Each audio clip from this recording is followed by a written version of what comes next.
पूरे जिला मंडी बहाउद्दीन की क्रीम एक प्लेटफार्म पर इकट्ठी कर दी है। जैसा कि सबको मालूम है कि आज यौम आज़ादी का दिन है, इसके साथ साथ यौम यकजाती कश्मीर भी मनाया जा रहा है। तो मैं समझता हूं कि ये मौजूदा हुकूमत का एक बहुत बड़ा कारनामा है कि वो कश्मीरी भाई जिन पर हिंदुस्तान ने जुल्म के पहाड़ तोड़ रखे हैं और जो बेयारो मददगार है, आज उनकी आवाज बुलंद करने वाला कोई नहीं है। इंशाअल्लाह अज़ीज उनकी आवाज बुलंद करने के लिए पाकिस्तानी कौम पूरी तरह मुत्तहिद है और हम इंडिया को ये बताना चाहते हैं कि अब तुम्हारी दाल नहीं गलेगी। इंशाअल्लाह वो वक्त बहुत नजदीक है जब कश्मीर आजाद होगा और तुम्हें पसपाई होगी।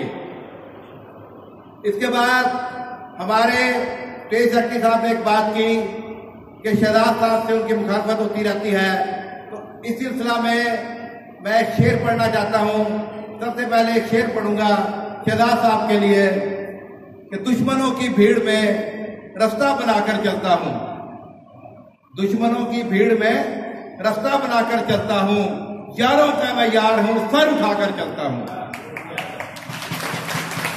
और जहां तक मुखालफत की बात है, मैं आज ये आपको बांगे तोहम कहना चाहूंगा, बल्कि हजरत अली करमल्लाह वजहू का एक कौल है और उनका कौल कभी गलत नहीं हो सकता। आपने फरमाया कि जब तुम्हारी मुखालफत परवान चढ़ने लगे तो समझ लें अल्लाह ताला ने तुम्हें किसी काम के लिए पसंद कर लिया है।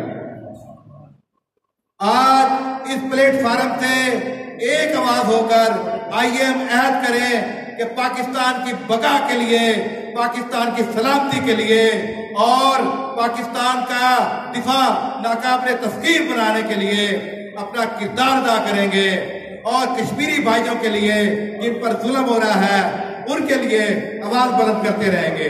बहुत शुक्रिया।